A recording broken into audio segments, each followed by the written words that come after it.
살인의 범주들. 마태복음 5장 21, 22절. 옛 사람에게 말한 바 살인하지 말라, 누구든지 살인하면 심판을 받게 되리라 하였다는 것을 너희가 들었으나 나는 너희에게 이르노니 형제에게 노하는 자마다 심판을 받게 되고 형제를 대하여 나가라 하는 자는 공회에 잡혀가게 되고 미련한 놈이라 하는 자는 지옥불에 들어가게 되리라. 살인은 꼭 생물학적인 죽음만을 의미하지 않습니다. 성경은 간접적 살인, 사회적 약자에 대한 박해도 살인으로 봅니다. 아합은 나봇을 직접 살인하지 않았습니다. 아내인 이세벨이 꾸미고 장로들을 통해 거짓 증인을 세워 법을 이용해 죽였습니다. 그럼에도 하나님은 엘리야를 통해 네가 죽였다고 말씀하십니다. 사회적 약자들을 학대하고 삶의 가능성을 빼앗는 정치적, 법적 살해도 살인입니다. 영혼을 죽이는 것도 살인입니다. 다른 말로 존재론적 살인이라 부를 수 있습니다. 오늘 본문에서 예수님은 라가, 즉 바보, 가치 없는 자라고 상대방을 험담하고 욕하는 사람들은 지옥불에 들어가게 될 것이라 말씀하십니다. 형제에 대한 인격적인 살인도 라차흐, 죽이다와 동일하게 취급하시겠다는 것입니다. 신명기에서는 처녀를 강간한 것도 살인으로 봅니다. 생물학적 죽음만이 아니라 삶의 의미를 상실하게 만들고 하나님과의 관계를 단절시키는 것 역시 살인입니다. 모든 인간의 생명은 소중합니다. 하나님은 모든 인간을 만드셨습니다. 모든 인간, 모든 생명은 하나님께 속했습니다. 그들은 하나님의 형상을 지니고 있으며 그리스도께서 피값으로 구원하신 자들입니다. 특별히 성도들의 몸은 하나님의 영이 거하시는 거룩한 성전이므로 자신과 타인으로부터 마땅히 보호받아야 합니다. 결국 제6계명의 초점은 행동 자체가 아니라 생명을 귀히 여기고 그 생명의 주권자이신 하나님을 인정하는 데 있습니다. 살인은 하나님의 형상을 파괴하며 구원 사역의 의미를 퇴색시키는 것입니다. 나는 생명을 살리고 있습니까? 내가 가진 권한과 지위로 누군가를 살리고 있습니까? 나의 언어와 행동은 누군가를 살리고 있습니까?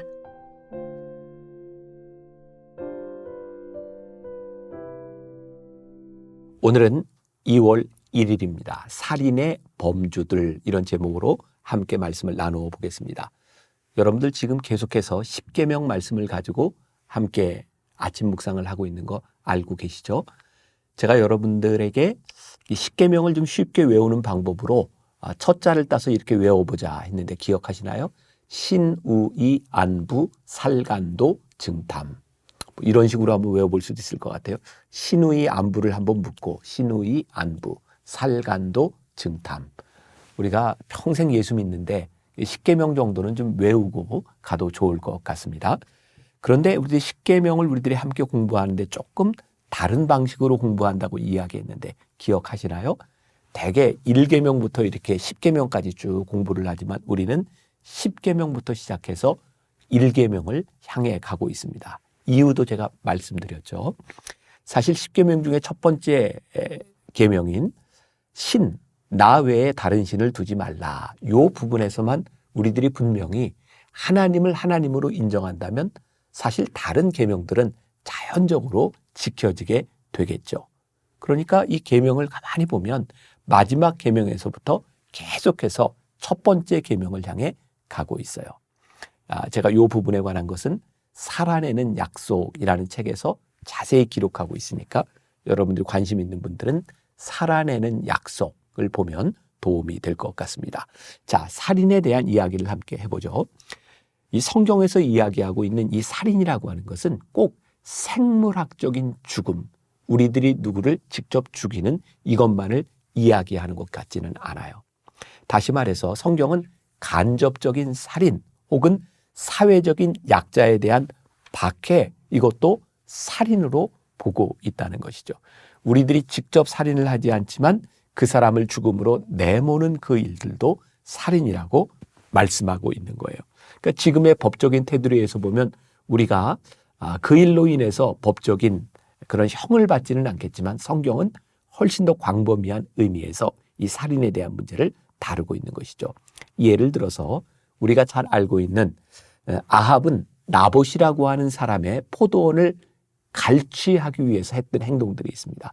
그러나 그 당시의 법에 의하면 본인이 팔지 않으면 왕이지만 어쩔 수 없는 것이었죠. 그때 그의 아내였던 왕후 이세벨이 아주 간교한 꾀를 내죠. 거짓 증인을 불러서 이 나봇을 죽이고 그 포도원을 갈취하게 됩니다. 엘리야가 아합 왕에게 나타나서 이렇게 이야기합니다. 내가 죽였다. 아합은 이렇게 항변할지 모르겠습니다. 나는 죽이지 않았습니다. 그러나 하나님은 아합, 너로 인하여 그가 죽었다라고 말씀하고 있습니다. 성경은 우리들에게 굉장히 깊이 넓게 이 살인에 대한 의미를 이야기하고 있어요. 그러니까 내가 직접 생물학적인 살인을 하지 않았더라도 내가 어떤 영혼에게 어떤 영향을 미치고 있는지를 생각해 보아라. 이 말씀이 우리들에게 주는 굉장히 중요한 포인트일 수 있습니다. 그래서 여러분들 묵상집에 보면 두 번째 문단에 영혼을 죽이는 것도 살인입니다. 이걸 다른 표현으로 이야기한다면 존재론적인 살인, 어떤 누군가의 존재에 대한 의미를 상실하게 만드는 것. 그래서 예수님께서는 오늘 여러분 읽은 본문 말씀에 그런 내용이 나오는 거죠. 예수님은 라가, 즉 바보, 가치 없는 자라고 상대방을 험담하고 욕하는 사람들은 지옥불에 들어가게 될 것이다 라고 말씀하고 있어요. 지옥불에 들어간다고 하는 건 뭐죠? 죽게 될 것이라는 이야기예요. 상대방을 향하여 너 바보야. 우리들이 너무나 쉽게 우리 더한 욕도 하잖아요. 그런데 만일 그러한 일들로 인하여 그 영혼을 죽이는 일을 하고 있다면, 그를 가치 없는 인간으로 만들고 있다면 그거 살인이다. 우리가 너무 쉽게 누군가에 대한 판단을 내리고 우리가 하는 이야기로 인하여 그 사람이 상처를 받는 것, 이거 조심하라고 이야기를 하고 있는 거죠. 성경에 정말 무서운 말씀이 있어요. 소자 하나를 실족해 하면 연자 맷돌을 메고 바다에 던지우는 것이 낫다. 소자 하나를 실족해 한다고 하는 것, 이게 어떤 의미일까요? 우리들의 신앙에 적용한다면 어떤 사람이 나 때문에 신앙을 떠나요. 나 때문에 상처를 받아요. 내가 하나님을 믿는 사람인데 내가 하는 행동, 말, 그것 때문에 신앙을 저버리게 만드는 것, 이거 연자 맷돌을 메고 물에 던지우는 것이 낫다. 이게 그러니까 얼마나 무섭고 얼마나 무거운 죄인지를 우리들에게 말씀하고 있는 거죠. 이 부분에서 자유로울 수 있는 사람들이 누가 있겠습니까? 저도 그렇고 여러분들도 그렇고 의식하지 않지만 누군가에게 상처를 주고 누군가의 마음을 아프게 하는 일들을 참 많이 하고 있겠죠. 그런데 오늘 이 계명을 통해서 우리들에게 주는 교훈인 거예요. 너희들이 그렇게 쉽게 상처를 주는 그 일들로 인하여 소자 하나가 실족할 수도 있다. 그러니까 조심하라는 거죠. 세 번째 문단에 보면 모든 인간의 생명은 소중합니다. 근데 우리들이 그 영혼을 진짜 소중하게 다루고 있는가? 요즘 우리가 살고 있는 이 세상, 그것을 이렇게 적용해 본다면 그런 말이 될 것 같아요. 제가 오늘도 어떤 분과 함께 전화 통화를 하게 되었어요. 그분은 잘 알려진 연예인이에요. 며칠 동안 병원에 다니면서 정신과 약을 먹었다 그래요. 이유는 참 슬픈데 그분에 대하여 무책임하게 거짓 뉴스와 그리고 댓글을 통하여 마음 상하는 일을 이야기하는 거예요. 제가 그분에게는 이렇게 쉽게 얘기했어요. 집사님, 너무 신경 쓰지 마세요. 근데 우리들이 이렇게 쉽게 이야기할 수 있지만 그게 정말 쉽게 신경 쓰지 않고 살아갈 수 있는 건가요? 근데 누군가의 책임 없는 말과 거짓말, 누군가를 향해 못을 박는 그 이야기들을 통하여 정신과에 가야 될 만큼 힘든 거예요. 혹시 여러분들 기억하시는지 모르겠어요. 2019년에 설립법이라고 하는 게 이렇게 나왔었죠. 그 당시에 우리가 잘 아는 이 구하라라고 하는 연예인과 설리라고 하는 연예인이 잇따라 자살을 했어요. 자살을 한 이유가 사람들이 무차별하게 달아놓은 댓글, 그 인격을 모독하는 그 일들, 그거 견디지 못하고 자살을 한 거죠. 그래서 이거 방지해야 되겠다라고 설리법을 제정하자는 그런 이야기까지 나오죠. 많은 사람들이 그 인격적인 살해를 당하는 경우들이 많이 있어요. 근데 성경은 우리들에게 이야기하고 있는 거죠. 우리들이 누군가를 향해서 하나님의 형상을 파괴하는 그런 말을 하는 것, 그의 생명을 귀하게 여기지 않는 것, 이것 하나님 앞에 살인이다.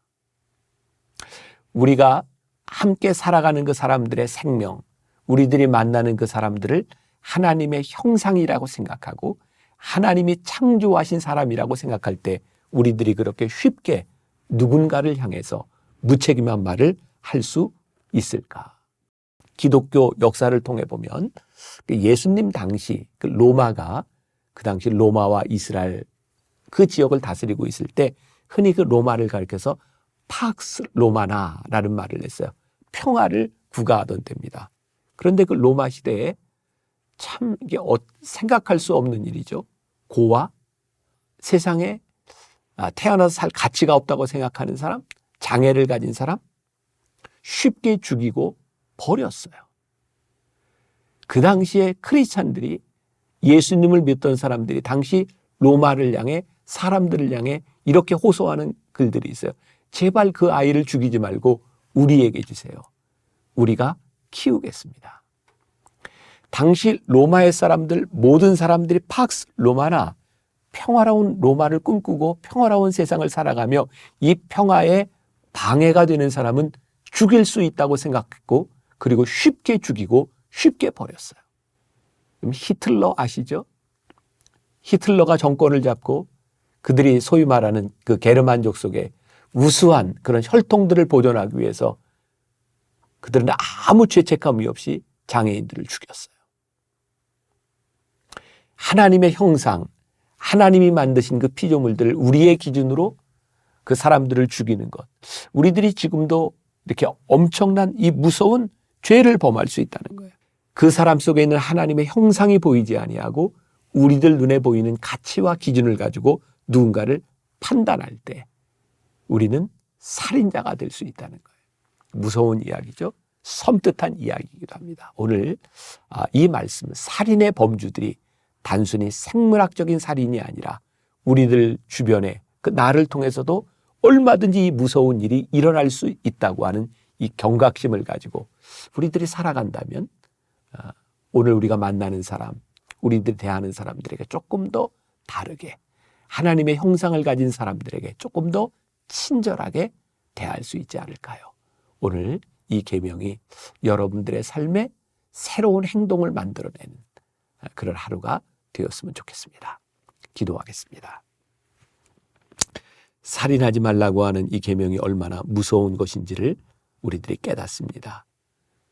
생물학적인 죽음만을 의미하는 것이 아니라 누군가의 영혼을 실족해 하는 것이 얼마나 무서운 것인지를 우리들에게 깨닫게 하십니다. 오늘 우리가 만나는 사람들 한 사람 한 사람 가운데 하나님의 형상을 보게 하시고 귀하게 여기게 하시고 누군가를 살리는 일을 하는 귀한 하나님의 사람들이 되게 하여 주옵소서. 예수님의 이름으로 기도했습니다. 아멘.